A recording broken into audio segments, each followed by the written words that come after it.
कि स्वामी जी की श्रद्धांजलि सभा में जो यज्ञ किया, उस यज्ञ में जो यजमान के रूप में बैठा एक नवयुवक जिसका नाम सलीम है। जब उनसे नाम पूछा तो उन्होंने कहा मैं सलीम हूं। और आज के कल के अखबार में ये समाचार जब छपा था कि स्वामी जी का देहावसान हो गया है, तो हरि भूमि में खबर छपी। ब्रह्मचारी दीक्षेंद्र जी जो अभी आपके सामने बोल रहे थे, इन्होंने वहां के जो संवाददाता थे उन्होंने इनसे स्वामी जी के बारे में पूछा और जानना चाहा कि उन्होंने संन्यास कब लिया था और क्या क्या पृष्ठभूमि है उनकी। तो वहां पर जो मुख्य शीर्षक छपा हुआ अखबार में कल के हेडिंग था कि स्वामी सत्यपति जी 1947 में जब भारत पाकिस्तान अलग अलग हुआ और उस समय जो सांप्रदायिक दंगे हुए उनसे उनको वैराग्य हुआ और उनके हृदय में परिवर्तन हो गया और वो इस रास्ते पर पड़ गए। आज उस परिवार के लोग यहाँ हैं। मुझे इतनी जानकारी नहीं थी क्योंकि बहुत पुरानी बात है। स्वामी जी का जन्म 1927 में हुआ और 22 वर्ष की उम्र में, मुझे याद है क्योंकि फरमाना हमारा गांव ऐसा है कि मैं आज से 45 साल से इस गांव में आता हूँ। संन्यास तो मैंने 2006 में लिया है। जब पूज्य स्वामी इंद्रवेश जी का देहावसान हो गया तब मैंने संन्यास की दीक्षा ली। उससे पहले तो मैं यहाँ आता रहता था गांव में प्रचार के लिए और अनेक कार्यों के लिए, किंतु तब ये पता लगाया था कि स्वामी सत्यपति जी कैसे यहाँ से गए गांव से। तो यहाँ उत्सव हुआ और स्वामी ओमानंद जी उसमें आए हुए थे। झज्जर गुरुकुल के वो आचार्य थे, आचार्य भगवान देव उस समय उनका नाम था।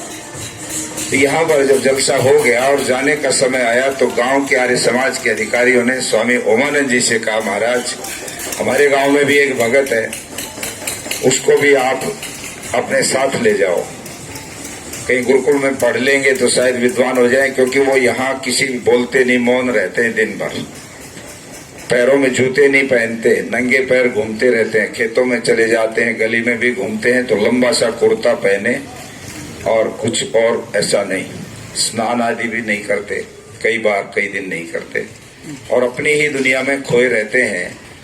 उनको आप साथ ले जाओ। स्वामी जी ने कहा बुलाओ, कहाँ है भगत, उनको फिर ले लेते हैं साथ। और स्वामी ओमानंद जी फिर उनको अपने साथ गुरुकुल झज्जर में ले गए। 19, 20, 22 साल का पूरा युवक होता है और तब तक पढ़ाई नहीं हुई थी। आप इससे अनुमान लगा सकते हो कि किस परिवार में उनका जन्म हुआ, जहां कोई वातावरण उनको वेद पढ़ने का नहीं था। एक मुस्लिम परिवार था और कोई संस्कार भी ऐसे हम नहीं कह सकते कि जहां मिले हो कि गुरुकुल में पढ़ो, हवन करो, योग सीखो, किंतु पूर्व में कोई बहुत बड़ी उनकी एक धरातल भूमिका थी संस्कारों की, जो अपने साथ वो जीवात्मा लेके आई थी और वो संस्कार जो प्रारब्ध था उनका, वो उनको भीतर से प्रेरित कर रहा था कि तुम्हें किस रास्ते की तरफ जाना है। और जब वो समय आया, परिपक्व हो गया उनका वो संस्कार, तो उनको एक निमित्त मिले आचार्य भगवान देव जी के रूप में, स्वामी ओमानंद के रूप में, और एक गुरुकुल मिला जहां पर फिर वो पढ़े, तप किया। अपने ही कोई पैसा घर से नहीं जाता था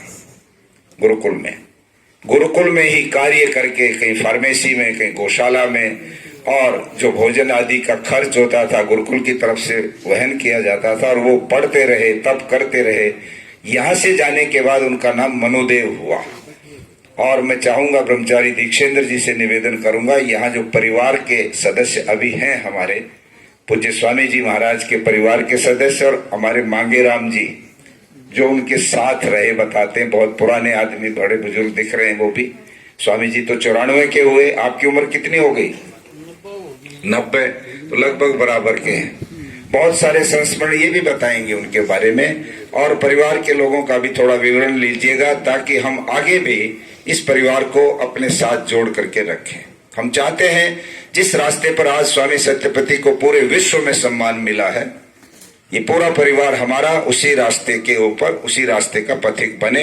हमारी ऐसी अभिलाषा रहेगी और हम इनको बहुत सम्मान के साथ आगे बढ़ाएंगे, क्योंकि ये परिवार जहां से उनका जन्म हुआ है जहां से निकलकर वो आज पूरे विश्व विख्यात हुए हैं। सैकड़ों सैकड़ों बहुत अच्छे निष्णात नौजवान उन्होंने निकाल दिए, जो वैदिक सिद्धांतों को, दर्शनों को, शास्त्रों को, उपनिषदों को लेकर के अपनी व्याख्याएं करते हैं, कथाएं करते हैं, प्रवचन करते हैं और देश विदेश में घूमते हैं। उनमें से कई लोग हमारे साथ भी विदेशों में, अमेरिका में हमारे आचार्य ज्ञानेश्वर जी रहते थे, हम साथ ही रहते थे बहुत बार। आशीष जी रहते हैं देहरादून में, बहुत बार हम इकट्ठे रहते हैं, विदेश होते हैं तब। स्वामी विवेकानंद जी से तो बहुत बार संपर्क होता भी रहता है। और दूसरे विश्वंग जी जो हमारे साथ ही पहले होते थे, श्रीनिवास था उनका नाम, बाद में वो रोजड़ चले गए और विश्वंग सन्यासी बन गए। वो मुझे अमेरिका मिले, कहने लगे हम और आप तो बिजनौर में स्वामी इंद्रवेश जी के पास पढ़ते थे, जब से मेरा आपसे परिचय है। तो एक अलग ढंग से आर्य समाज का जो एक बहुत मजबूत आधार विद्वानों का, दर्शनों के विद्वानों का, उनको तैयार करने का काम उन्होंने किया। हमारी इस सभा में विशेष रूप से आज जो यहाँ विद्यमान है बहन प्रवेश आर्य, पूनम आर्य, हमारे इस गांव से बहुत उनका जुड़ाव है। ब्रह्मचारी दीक्षेंद्र जी अभी जो बोले, जो मिशन आर्यावर्त यूट्यूब चैनल चलाते हैं, 4 लाख लोग दुनिया के 15 देशों में उनके कार्यक्रमों को देखते हैं। एक बहुत बड़ा पूरे आर्य जगत का ये नेटवर्क है जो प्रचार का माध्यम है। और स्वामी सत्यपति जी महाराज का जितना साहित्य और जितने कार्य हैं उनके साथ वो निरंतर जुड़े रहते हैं। तो आज इस अवसर पर मेरा ये सौभाग्य रहा कि मुझे ये अवसर मिला, जब मुझे सूचना दी डॉक्टर राजेश जी ने परसों कि ऐसे ऐसे विचार किया है। तो क्योंकि मुझे 5 तारीख को जब उनकी अंत्येष्टि होनी थी तो मुझे जाना था रोजड़, किंतु उससे 1-2 दिन पहले कंडेला में जो बहुत बड़ी एक महापंचायत हो रही थी किसान आंदोलन की, मैं उसमें था। मैं पहले बोल लिया, जितना बोलना था मैं पहले बोल चुका था। उस समय वक्ताओं की भीड़ नहीं थी, मंच थोड़ा खाली था, मैं बैठा रहा। जब वक्ता लोग आए और राकेश टिकैत और कई जो सिख नेता थे वो आ गए, तो भीड़ इतनी बढ़ गई कि वो सारा धड़ाम से वो मंच टूट गया। और मैं भी उसी में उसके भीतर ही था, तो मेरे भी पैर में चोट लगी हुई है। और 4 दिन से वो बैंडेज जो होती है, गर्म पट्टी, वो बांध रखा है, वो प्रेस हो गया, मांस फट गया थोड़ा सा। यहाँ भी हल्का सा जरब आई हुई है, इधर भी है, चलने में परेशानी होती है। तो मैं जा नहीं सका। मैं चाहता था मैं हवाई जहाज से चला जाऊंगा अहमदाबाद, वहां से कार लेके जाऊंगा फिर रोजड़।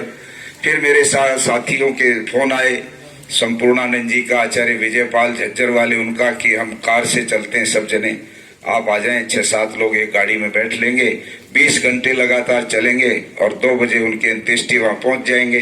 किंतु वो भी मेरे लिए बड़ा मुश्किल था, क्योंकि पैर उस समय इतना दर्द कर रहा था कि पैर अकड़ जाएगा। 20 घंटे बैठेंगे, रात पर जागना भी होगा, तो बहुत दिक्कत आएगी। कल उनकी श्रद्धांजलि सभा वहां पर हुई थी। तो जब यहाँ का मुझे मालूम पड़ा तो मैंने सोचा मैं अपना दायित्व और जो एक जिम्मेदारी है वो मैं यहाँ क्यों न करूं, जहां से वास्तव में उस महान व्यक्तित्व का जहां से ओरिजिन है, जहां से वो निकले हैं, या तो वहां पर श्रद्धांजलि सभा व्यवहारिक है, या जहां उनका समापन हुआ है वहां श्रद्धांजलि सभा व्यवहारिक है। बाकी तो औपचारिकताएं रहती हैं। तो मैं इस अवसर पर यहाँ रहूं ये मान करके मैंने तुरंत इनको कल रात को ही कहा कि मैं सुबह पहुंचूंगा। यद्यपि मेरा प्रोग्राम कहीं बना हुआ था वो मैंने स्थगित करके और आपके बीच में मुझे ये आना था। आज मुझे बहुत अच्छा लगा, हमारे आदरणीय रोहताश जी ने जो यज्ञ किया प्रारंभ में, मुझे बहुत अच्छा लगा। उन्होंने बहुत व्यवस्थित तरीके से यज्ञ कराया और वो जानते थे श्रद्धांजलि सभा होगी। यज्ञ को बहुत लंबा भी नहीं किया और बड़े तरीके से पूरी वैदिक रीति से यज्ञ किया। और ये जो सलीम भाई हैं, जो इस परिवार के प्रतिनिधि के रूप में नौजवान, इनको यजमान बनाया। देखिए कितनी बड़ी बात है ये। और इनको मैं बताता हूँ, मेरे बहुत मित्र हैं कई मुसलमान, जब उनको हम यज्ञ में बुलाते हैं तो मना कर देते हैं। मैंने कहा क्यों? कि नहीं, हमारे धर्म में ये नहीं माना जाता, हम आहुति वगैरह नहीं दे सकते, नहीं तो हमको निकाल देंगे वो। तो परंतु आज इन्होंने अपने परिवार का दायित्व निभा लिया और मैं समझता हूं कि अब ये हमारे हो गए, अब ये धीरे धीरे हमारे ही होंगे। और स्वामी सत्यपति जी महाराज का जो नाम आज आर्य जगत में नहीं बल्कि पूरे योग जगत में जो आज विख्यात है, आपको गर्व होना चाहिए आपके परिवार को।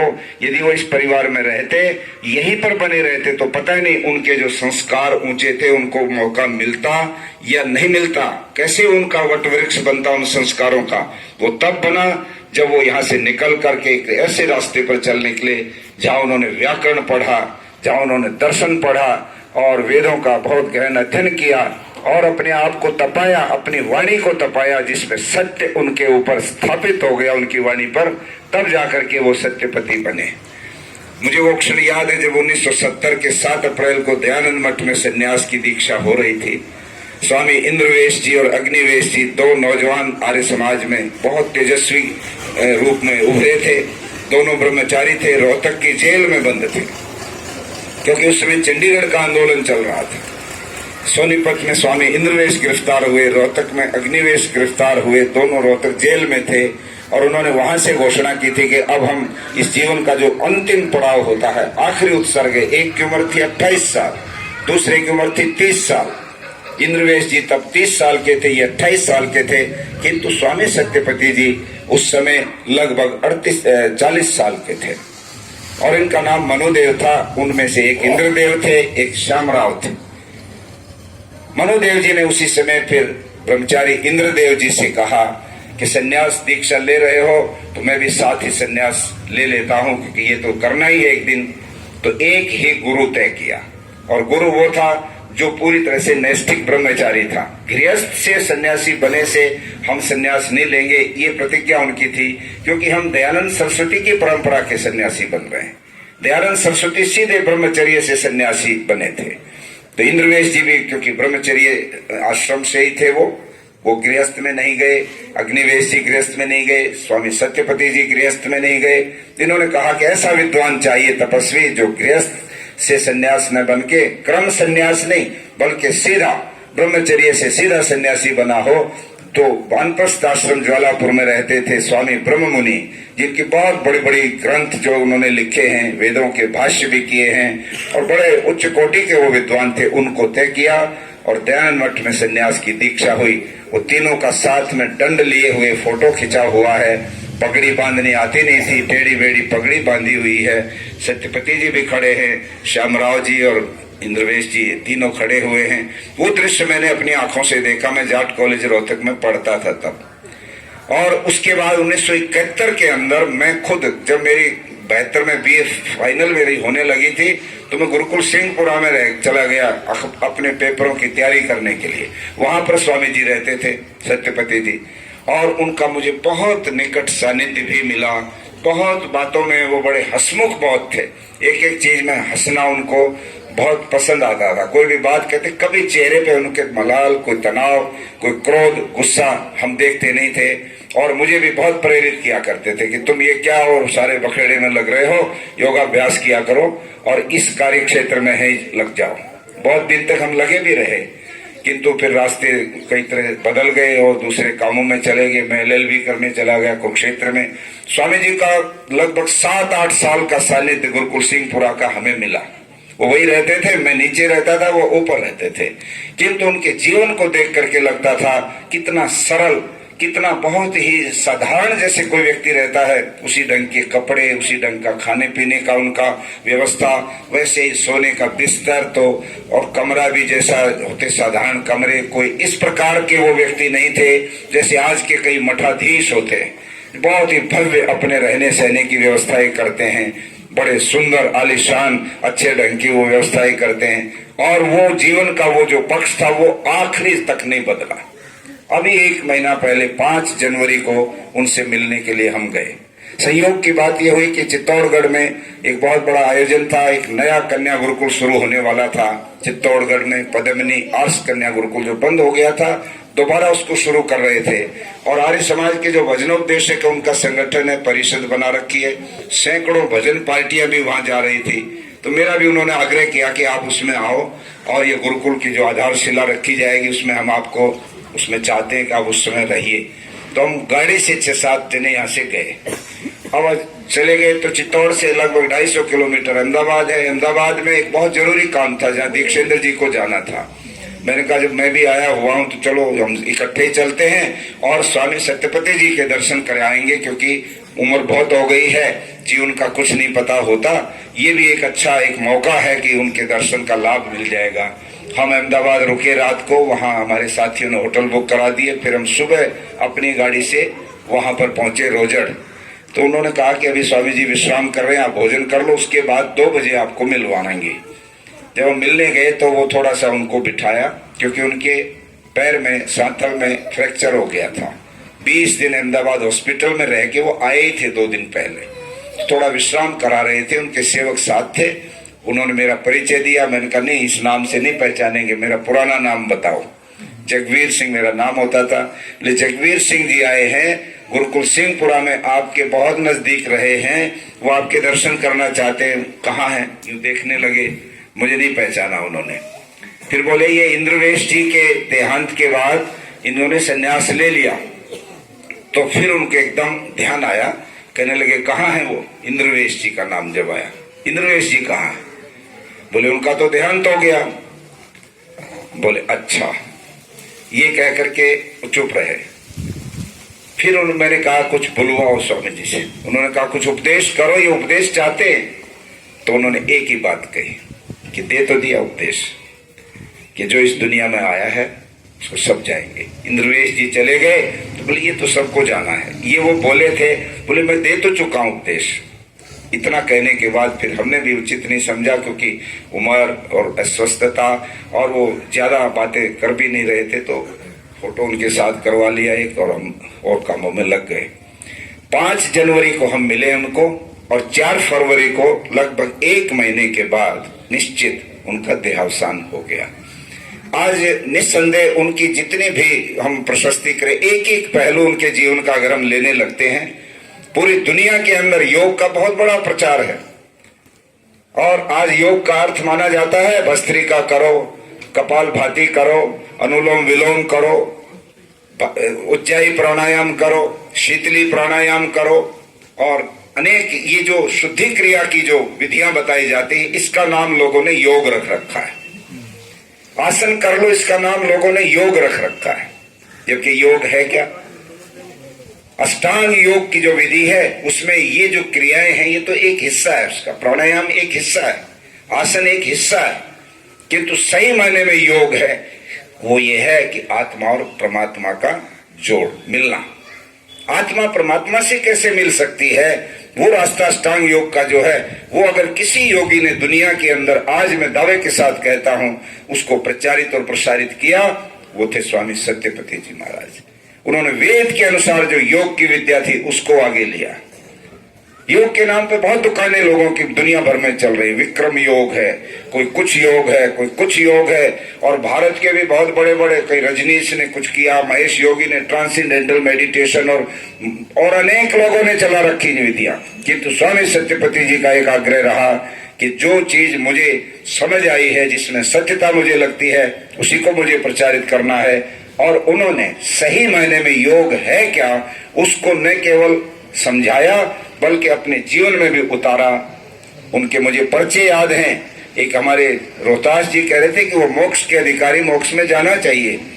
आपको मैं बताता हूँ, फरीदाबाद में एक बार एक इश्तेहार छपा, स्वामी जी वहां आए हुए थे, और उसमें लिखा था स्वामी सत्यपति जी महाराज, नीचे ब्रैकेट में लिख दिया साक्षात्कृत धर्मा, अर्थात जिन्होंने ईश्वर को साक्षात कर लिया है।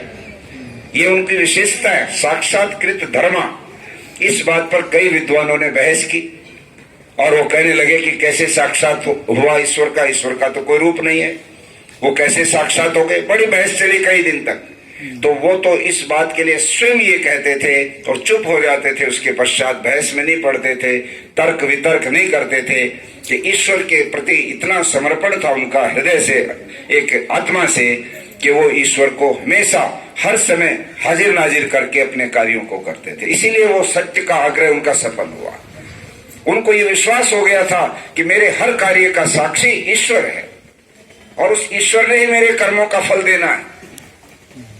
हम सब लोग कर्म फल की व्यवस्था को मानते हैं कि जो हम कर्म कर रहे हैं उसका फल निश्चित है, और उसको फल को भोगने के लिए ये जीवन तो है ही है, अगला जीवन भी हमको पुनर्जन्म के बाद अगर मिल गया तो तब भी भोगना पड़ सकता है। कुछ कर्म ऐसे हैं जिनका अभी फल मिलेगा और कुछ कर्म ऐसे हैं जो बाद में विपाक होने के बाद उनका फल हमारे जीवन में आएगा।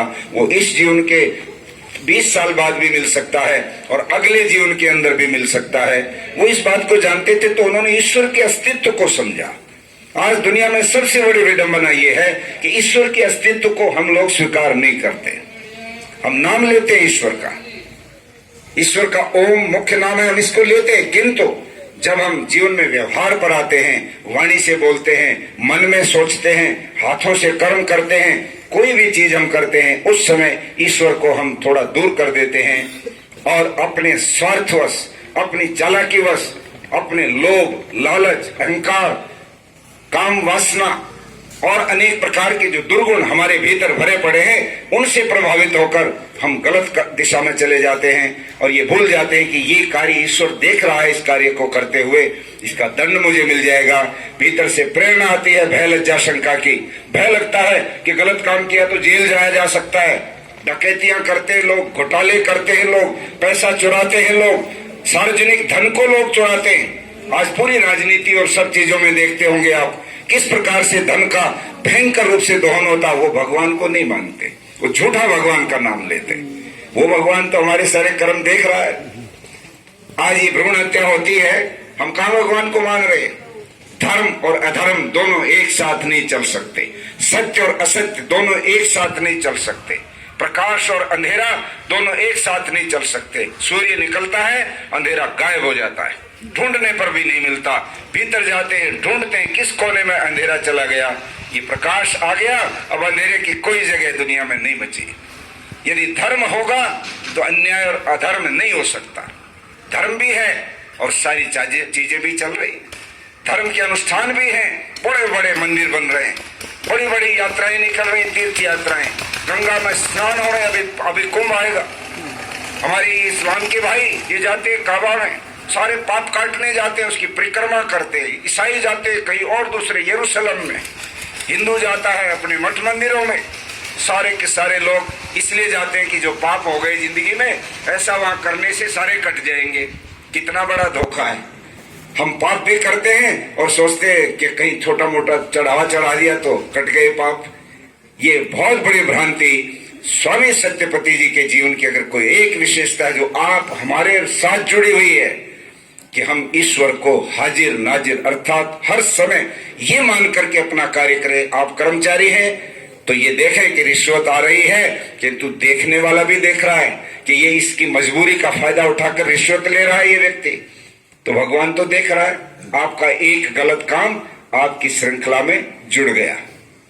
आप किसी प्राणी की हत्या करते हो, उसको काटते हो, उसको खाते हो, काट करके कढ़ाई में भून करके खा लेते हो। एक मुर्गे को, किसी बकरे को, किसी प्राणी को उसकी हत्या करके, खून बहाकर, हिंसा करके आप भोजन करते हो। आप सोचते हो कि भगवान नहीं देखता।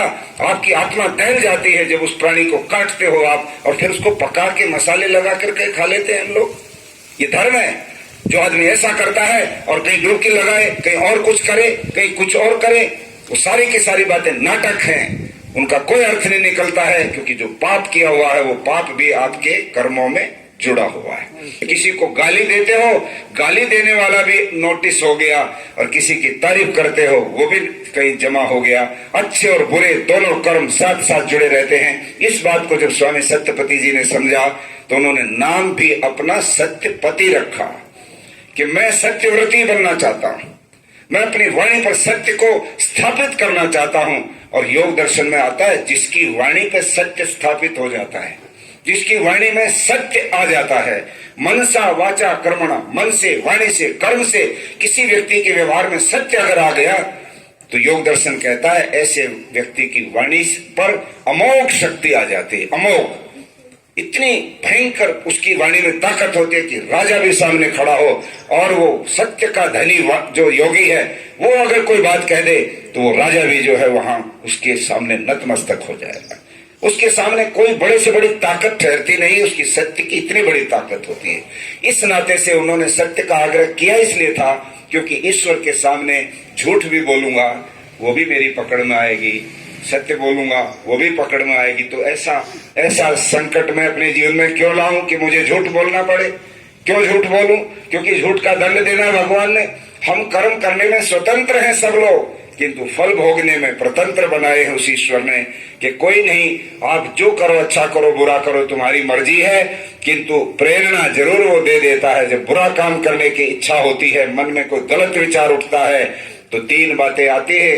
आप पूछेंगे स्वामी जी अच्छे बुरे का फैसला कैसे करें? ये फैसले के लिए एक कसौटी दे दी है हमारे शास्त्रों में, और वो कसौटी क्या है कि जब कभी भी कोई बुरा विचार मन में उठता है तो भीतर से तीन बातें आती है हमारे मन में। भय लगता है, लज्जा होती है और शंका होती है। भय किस बात का? कि जो काम करने की सोच रहा हूं इसका तो बड़ा खतरनाक दौर है, अगर भेद लग गया, जांच होगी तो जेल जाना पड़ेगा, हथकड़ी लगेगी और दंड भी हो सकता है, सजा हो सकती है। लालू यादव इतने बड़े नेता जेल में बेचारे अभी हॉस्पिटल में मर गए 2 दिन पहले, और बहुत सारे लोग इस तरह से जेल काट रहे हैं। दिखाई दे रहा है कि ये दंड है, परंतु उस समय आदमी लोभवश, लालचवश उस प्रेरणा को, जो भीतर से भय आया था, वो भगवान आत्मा के भीतर बैठा हुआ है। वो कहता क्या सोच रहे हो, ये मत कर देना, तुम्हारे हथकड़ी लग सकती है, जेल जा सकते हो, तुम्हारी सारी 3 पीढ़ियां बर्बाद हो जाएंगी, अपमान हो जाएगा पूरे खानदान का कि बड़ा बेईमान आदमी था, ऐसा ऐसा कर दिया। किंतु परवाह नहीं करता आदमी, स्वार्थ के वश उस प्रेरणा को, वो जो आई थी भीतर से, उसको भी दरकिनार कर देता है। लज्जा, ऐसा कर्म हम कर बैठते हैं कि समाज के सामने मुंह दिखाने में भी संकोच होता है कि ये आदमी, इसने इतना घटिया कर्म कर दिया। ये लज्जा का भी संस्कार कि क्या कहेंगे लोग अगर ये काम का पता लग गया तो। चुपचाप करने की इच्छा मन में हो रही है, प्रेरणा तो आई, किंतु वो भी काम के गुलाम लोग उसको भी नहीं देखते। वो काम उनके ऊपर हावी हो जाता है और वो काम से प्रभावित लोग दुराचार के केसों में आज जेल में बैठे हुए हैं। कई बहुत बड़े बड़े धर्म के जो लबादा ओढ़े हुए लोग थे वे भी जेल काट रहे हैं दुराचार के केसों में, क्योंकि उन्होंने काम वासना की जो उनके ऊपर हावी हो रखी थी वो प्रवृत्ति, उसकी परवाह नहीं की और वो पाप में फंस गए। शंका अर्थात आपके सामने कोई विचार है, करूं कि ना करूं, करूं कि ना करूं, द्विधा बनी रहती है, कई बार फैसला नहीं होता। तो कहते हैं कि शंका हो काम में तो न करने का फैसला करो, करने का फैसला मत करो, रोक लो, सलाह ले लो 2-4 लोगों से, भाई ऐसा विचार आ रहा है, ये नहीं तय हो रहा, करना चाहिए कि नहीं करना चाहिए, तुम बड़े अनुभवी लोगों मुझे बताओ करूं कि नहीं करूं। ये जीवन का एक सार स्वामी सत्यपति जी महाराज ने इसको अपने जीवन के साथ जोड़ा था और इसीलिए उन्होंने सत्य का नाम अपने जीवन के साथ जोड़ा। आज उनके जाने से निस्संदेह योग के क्षेत्र में आर्य समाज के एक महान योगी के रूप में जो उनकी स्थापना थी वो हमारे बीच से चली गई। एक बहुत बड़ी राष्ट्र की, आर्य समाज की अपूर्णीय क्षति हुई है उनके जाने से। जो निर्माण का काम वो कर रहे थे, सैकड़ों कॉलेजों के पढ़े लिखे लड़के, एम.कॉम किए हुए और ग्रेजुएशन किए हुए, जिन्होंने कभी व्याकरण देखा नहीं, जिन्होंने कभी दर्शन और उपनिषद देखा नहीं, कॉलेजों के पढ़े लिखे लगे। ये जो ज्ञानेश्वर जी थे, एम.कॉम किया इन्होंने, लाडनू के रहने वाले ये नौजवान थे और आजकल की शिक्षा के निकले थे, किंतु स्वामी जी के सानिध्य में जाकर दर्शन पढ़े, व्याकरण पढ़े और सारे साहित्य को पढ़ करके उन्होंने देश विदेश दुनिया भर में बहुत बड़े कार्य को किया और उनमें इतनी अच्छी योग्यता थी संगठन करने की कि स्वामी सत्यपति जी महाराज का जब 75वां वर्ष मनाया था रोजर के अंदर, तो 75 लाख रुपए की एक थैली उनके स्मृति में दी, उनके सम्मान में दी लोगों ने, और स्वामी जी ने वो सारी की सारी थैली उस आश्रम को पकड़ा दी कि इसको कार्य में लगाओ। आज वहाँ लड़कियों का भी गुरुकुल है। 1 महीना पहले ही तो अभी देख के आए, सारा वो आचार्य सत्यजीत जी वहाँ इस समय अध्यक्ष हैं। हमारे जो दर्शन योग महाविद्यालय के जो संचालक थे वो सब मेरे साथ घुमाते रहे, सारी चीजें दिखाई, लड़कियों का गुरुकुल भी दिखाया। हमारी बहन है आचार्य शीतल जो वहाँ पर गुरुकुल चलाती हैं और बड़ी लड़कियों को विदुषी बना रही हो, उनको बहुत अच्छा वेद शास्त्र आदि पढ़ा रही, जो आगे महिलाओं में जाकर के काम करेंगी। स्वामी सत्यपति जी का ये सारा का सारा कार्य आज हम सब के लिए बड़ा गर्व का कार्य है। जाने आने की जो ये यात्रा है ये तो इस संसार में सबके लिए है, चाहे कोई बहुत बड़ा योगी है, चाहे बिल्कुल सामान्य व्यक्ति है, एक सीमा के बाद इस शरीर से इस आत्मा को जरूर निकलना होता है। स्वामी जी का भी वो समय आ गया, किंतु ईश्वर ने उनको 94 वर्ष की बहुत दीर्घायु दी और दीर्घायु में जो काम उन्होंने सोचे थे वो बहुत कुछ उन्होंने उनको आगे बढ़ाया। काम तो कभी पूरा होता नहीं मनुष्य की जिंदगी में, जो सोचता है बहुत काम रह भी जाते हैं, किंतु अब ये है कि जो उनके पीछे हैं, जो उनके अनुगामी हैं, अनुयायी हैं, हम सब लोग हैं, उन कामों को हम आगे बढ़ाएं। और इस गांव को आज सारे अखबारों में, क्या सारे सोशल मीडिया में लिखा हुआ है, रोहतक जिले के ग्राम फरमाना में एक छोटे परिवार के अंदर जन्म लेकर जो नवयुवक निकला और आज उसने सारे दुनिया में इतना बड़ा काम किया। धन्य है वो गांव, धन्य है वो मिट्टी, धन्य है वो माता पिता जिन्होंने एक ऐसी आत्मा को जन्म देकर इस संसार में भेजा। कितना बड़ा आज हमारे इस गांव का मान हो रहा है।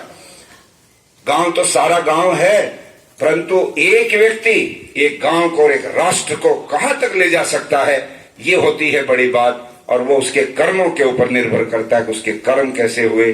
स्वामी सत्यपति जी का जीवन बहुत ही पवित्र, बहुत ही सत्य से ओतप्रोत, योग निष्ठ, ब्रह्मनिष्ठ और अनेक विद्वानों के निर्माता, आर्य समाज की धरोहर।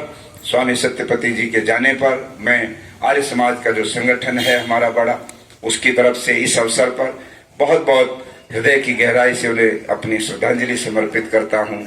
और हम सब आर्यों को वो शक्ति ईश्वर हम दे कि उनके इस वियोग को, उनके जाने को, उनकी कमी को हम अपने सामर्थ्य से, अपने पुरुषार्थ से जहां पूरा करने का प्रयत्न करें, वहां हम जो ये महसूस करते हैं कि एक बहुत बड़ा दर्शनों का सूर्य गायब हो गया है, छिप गया है, उसकी पूर्ति भी आर्य समाज के क्षेत्र में हो, आगे चलकर उनका काम आगे बढ़े।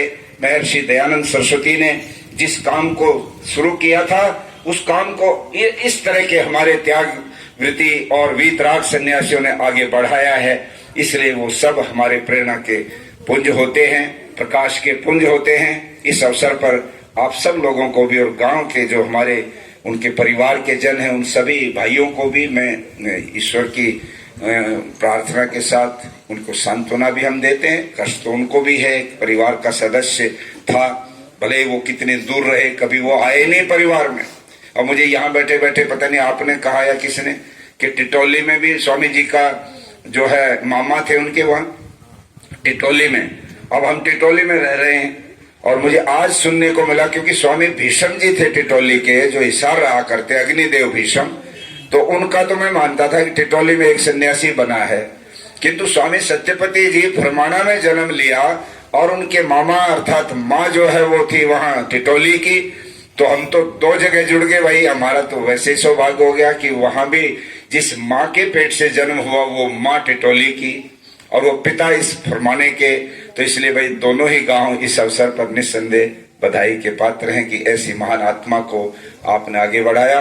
हमारे गांव का मान बना है आज सब जगह कि एक योगी फरमाना से जन्म लेकर देखो कहां गुजरात की धरती पे जाकर के उन्होंने झंडे गाड़े, और आज वहां आप देखोगे बहुत शानदार विशाल बड़ा उनका वो बना हुआ है, बहुत ही प्रभावशाली बना हुआ है। मैं तो बड़ा देख करके, मैं बहुत वर्षों पहले स्वामी इंद्रवेश जी और मैं गए थे उनके पास, स्वामी सत्यपति जी के पास, वर्षों, बहुत पुरानी बात होगी, 30 साल के लगभग।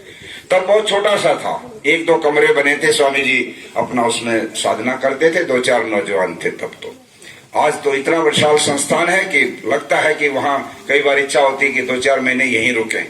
बड़ी गाय हैं, खूब दूध बड़ा अच्छा होता है, बहुत सात्विक भोजन की व्यवस्था, बड़ी सुंदर अच्छे भोजनालय बने हुए हैं, पढ़ रहे हैं नौजवान अच्छे, सफेद कटी वस्त्र और चद्दर ओढ़े, बड़े बड़े अच्छे अच्छे ब्रह्मचारी, बड़ी उम्र के कॉलेजों में पढ़े हुए, फिर उनको वहां संस्कृत पढ़ाते हैं, उनको विद्वान बनाते, बहुत रचनात्मक काम हो रहा है। ऐसी महान आत्मा के प्रति मैं आप सब लोगों की ओर से यहाँ पर श्रद्धांजलि समर्पित करता हूँ। आर्य समाज फरमाना को विशेष रूप से, हमारे सभी अधिकारियों को, जो है हमारे ये सत्यवीर जी रह गए, भोला मेरे नाराज होगा बाद में कि मेरा तो नाम ही ना लिया स्वामी जी ने।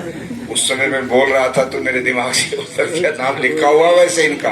ये बहुत उत्साह है, ये आपकी एक विशेषता है इनके अंदर। मैं तो नहीं जानता था कि ये तो लिखे तो भोला पर है बहुत तेज, सोशल मीडिया पे छाए रहते हैं, बहुत खबरें इनकी मैं देखा, सत्यवीर आर्य प्रमाणा, मैंने कहा कमाल है, मुझे नहीं आता ये टेलीफोन की गतिविधियां मैंने नहीं सीखी अभी तक, किंतु बच्चे भी जानते हैं, सब बहुत नौजवान इसका प्रयोग करते हैं, किंतु सत्यवीर जी भी इसके मास्टर हो रहे हैं आजकल। ये बहुत इस पे देते हैं, बड़े अच्छे लिखते भी है ये और बोलते भी अच्छा है, आज बोले नहीं, किंतु आप सबको मैं धन्यवाद देता हूं कि आपने बहुत अच्छा ये आयोजन किया, ये करना ही जरूरी था। और आज का दिन भी एकदम जो है, हमारी तो ये वैदिक विधि है। महर्षि दयानंद ने कहा जिस दिन शरीर छूटा उससे चौथे दिन उसका शांति यज्ञ हो जाना चाहिए। ये जो हम तेरामी और तो कई बिश्नोई तो 6-6 महीने बैठे रहते हैं दुकान के ताला लगा के, हड़ भी नहीं चलाते। बिश्नोइयों में बहुत उल्टा राग है। अब घट करके 1 महीने पे आए, बड़ी मुश्किल से समझाया बहुत नेताओं को, अरे क्या कर रहे हो, साइंस का जमाना आ गया, 6-6 महीने काम छोड़ के बैठ के, जाने वाले ने तो जाना है चला गया, पर काम क्यों छोड़ रहे हो? सब परिवार के सदस्य आ जाए, रिश्तेदार आ जाए, मिलने वाले आ जाए, आने के बाद काम शुरू करो, क्योंकि अब वो जो होना था वो घटना तो घट गई। स्वामी दयानंद जी कितने दूरदृष्टि उनकी थी। वो लिखते कि जिस दिन जीवात्मा शरीर को छोड़ता है वहां पर उस दिन अंत्येष्टि के बाद शुद्धि यज्ञ करो। जहां पर उनका शरीर था वहां पर वातावरण शुद्ध हो जाए, और उसके बाद तीसरे दिन उनकी अस्थि चयन करके स्नान करो, और चौथे दिन उनका बाकायदा विधिवत शांति यज्ञ करो। शांति यज्ञ में शांतिकरण के मंत्र पढ़ करके फिर श्रद्धांजलियां देकर उनसे प्रेरणा लेकर के बात को समाप्त करो। उसके बाद कोई प्रक्रिया बाकी नहीं रहती है। ये शरीर की जो अस्थियां हैं ये जल जाती हैं, जो स्थूल शरीर है जल जाता है। हम अस्थियों को लेके भागते फिरते रहते, नदियों में डालेंगे, वहां डालेंगे, और वहां उसका कोई मतलब नहीं होता है। महर्षि दयानंद कहते मेरी अस्थियों को कहीं जमीन में दबा देना, वसीयत लिख के गए वो, कभी मेरे पीछे से कोई नया आडंबर खड़ा हो जाए और उनको जमीन में दबा देना, कहीं भी उस पर पेड़ लगा देना, और मेरी जो भस्मी है शरीर की उसको पौधों पर डाल देना, ताकि वो उनके काम आए, क्योंकि इस शरीर का और कोई उपयोग नहीं है, और कोई प्रक्रिया नहीं होती है। ये वैदिक सिद्धांत है जिसको हम लोगों को मानना चाहिए। और यहाँ चलते चलते मेरे ध्यान आ गया, इतना बढ़िया ये आर्य गांव है हमारा प्रमाणा। नफे सिंह जी बड़ी गहरी अपील कर रहे थे भाई, दोनों पुराने सरपंच भी और नए बनने की तैयारी भी, क्योंकि चुनाव आ रहा है और चुनाव की तैयारियां सबके दिमाग में चल रही। देखो भाई, हम तो बहुत मनोयोग से जो भी अच्छा नौजवान आए हम तो उसको ही अपना आशीर्वाद, अपना समर्थन दे देंगे। भाई गांव की राजनीति में हम तो नहीं पड़ेंगे, आप लोग अपना खूब कीजिए, किंतु एक चीज जरूर ये बनाइए, गांव को अब अच्छा बनाने की तरफ हम लोग सोचें। और देखो दुनिया के अंदर कितना ही भौतिक संसाधन हमारे बढ़ जाए, कितना जीडीपी बढ़ जाए, कितने बैंकों में पैसा आ जाए, भारत के बैंकों में कितनी बड़ी बड़ी आलीशान बिल्डिंगें बन जाएं, सड़कें बन जाएं, बिजली के खंभे लग जाएं, और बहुत अच्छी अच्छी लाइटें जल जाएं उनमें, किसी भी देश का, किसी भी राष्ट्र का जो विकास का जो पैमाना है वो ये नहीं होता। यूएनओ के अंदर जो पैमाना क्या है, वहां पर है HDR, ह्यूमन डेवलपमेंट रिपोर्ट, मनुष्य का विकास कितना हुआ। और आपको मैं बता दूं, जब इंदिरा गांधी भारत की प्रधानमंत्री थी तो कुछ पैसा वर्ल्ड बैंक से उन्होंने लोन लिया था, यहाँ की बिजली के लिए, सड़कों के लिए लोन ले लिया। और यहाँ से रिपोर्ट चलेगी कि भारत में एक कृषि प्रधान देश में, जहाँ कितने 50% से भी ज्यादा लोग बिलो पॉवर्टी लाइन है, नीचे जो गरीबी की रेखा से नीचे जीवन बसर करने वाले लोग हैं, और वहां लोगों को शराब पिलाती है सरकार, ठेके खोलती है सरकार, लाइसेंस देती है सरकार। वर्ल्ड बैंक ने नोटिस दिया भारत सरकार को, यदि आपने जो विकास के लिए पैसा लिया है और उस विकास के बदले आप देश में लोगों को शराब के ठेके खोलकर उनका विकास नहीं उनका विनाश करते हैं, तो आगे से आपको वर्ल्ड बैंक कोई लोन नहीं देगा। क्योंकि ह्यूमन डेवलपमेंट रिपोर्ट ही एक रिपोर्ट है जिससे किसी राष्ट्र की उन्नति नापी जाती है। आदमी अच्छे नहीं रहेंगे, आदमी सारे नशे में गलत रहेंगे, तो मुझे बताओ सड़कों पर कौन घूमेगा, क्या होगा। आज बहुत बुरी तस्वीर हो गई है, छोटी उम्र के बच्चों से लेके बड़े, कहीं भी अब तो देखो बस हालत बहुत खराब हो गई। और हमको बहुत दुखी करती है ये हालत भाई, क्योंकि हम साधु महात्मा जाए और 4 पियक्कड़ मिल जाए तो वो हमें भी 4-5 गाली ठोकेंगे, और मोटे कहाँ जा रहे हो, क्या कर रहे हो, हमें भी सुनना पड़ेगा। बड़े बुजुर्ग निकलते हैं, उन बेचारों का मन रोता है कि वो खड़े हैं, वहां जाते कहेंगे हट जाता हूं, परे हटे, पता क्या क्या कह देंगे। ये चीजें अब समाज में संभलनी चाहिए, ये जरूरी है। और ये आपका बहुत अच्छा केंद्र है, इस केंद्र में आप सब लोग जुड़िए। आर्य समाज सबके लिए है। आर्य समाज कोई चंद दो चार लोगों का नहीं होता, समाज पूरा का पूरा अच्छे लोगों का बन जाए, इसको कहते हैं आर्य समाज। ये तो भवन है, यहाँ बैठने की सुविधा है। अच्छा, आज हम कितने अच्छे से बैठे हैं, आराम से बात कर रहे हैं, किंतु सही मायने में आर्य समाज का मतलब होता जो समाज है, स्त्रियां हैं, पुरुष हैं, नौजवान हैं, बच्चे, वो आर्य हो जाएं, श्रेष्ठ बन जाएं, सदाचारी बन जाएं, धर्मात्मा बन जाएं, नशा वहां ना रहे, आपस के झगड़े वहां ना रहे, वहां पर जात पात का जो फूट है, छोटा बड़ा, ये सब मिटकर सब लोग अच्छे प्यार से जहां पर रहते हैं, उसी को कहते हैं समाज। ये कहते हैं ये समाज तो भाई आर्य बन गया, ये समाज तो आर्यों का है, यहाँ कोई बुराई नहीं बची। ऐसे समाज को ही आर्य कहते हैं, आर्य समाज कहते हैं। ये व्याख्या विस्तृत करो आर्य समाज की, तो आप सारे के सारे आर्य समाज के साथ जुड़िए और मिलकर योजना बनाइए कि अपने इस गांव को फिर से एक बार वहीं पहुंचाना है जहां इतनी बड़ी बड़ी जो है आत्माएं, इतनी दिव्य आत्माएं जिस गांव से निकली हैं, भाई वहां कोई न कोई नई चीज होनी चाहिए। और ये फरवरी का महीना है, 4 फरवरी को स्वामी जी का देहावसान हुआ, तो आप इस तरह की योजना बना लीजिएगा कि वार्षिक उत्सव, ये तो पुण्यतिथि हो गई, तो वार्षिक उत्सव प्रतिवर्ष रखो, 4 फरवरी का समापन हो जाए और 3 और 2 को 3 दिन बाकायदा अच्छा प्रोग्राम यहाँ चले, यज्ञ हो, उपदेश हो विद्वानों के, सारे गांव के हमारे बुजुर्ग, नौजवान, माताएं, बहनें इकट्ठी हों, बढ़िया बातों का प्रचार प्रसार हो। ये तो हो गई पुण्यतिथि। अब जन्मदिन किस तारीख का पड़ता है स्वामी जी का, ये अभी आया नहीं है सामने, तो मांगे राम जी बाद में बता दें तो इनको पता हो, तो मालूम नहीं, बाकी हम ढूंढेंगे, खैर मिल जाएगा। स्वामी जी ने एक आत्मकथा लिखी हुई है, मेरे पास है वो, उन्होंने एक बार अपनी आत्मकथा खुद लिखी थी, छोटी की पुस्तिका है, उसमें है जन्मदिन। तो जन्मदिन का भी वो एक अवसर ऐसा होता है जिससे उनकी याद आ जाती है, उनके काम देखे जाते हैं, उनके ऊपर हमारी दृष्टि जाती है, तो हम अपने आप को संभाल लेते हैं, कहीं गड़बड़ तो नहीं हो रही है जीवन में, और गड़बड़ हो रही हो तो भाई संभल के चलो, बुराइयां छोड़ते चलो, आगे बढ़ते चलो। इन शब्दों के साथ मैं पूज्य स्वामी जी महाराज को अपनी श्रद्धांजलि समर्पित करता हूं और आप सब लोगों का आभार करता हूं। धन्यवाद, सबको सादर नमस्ते।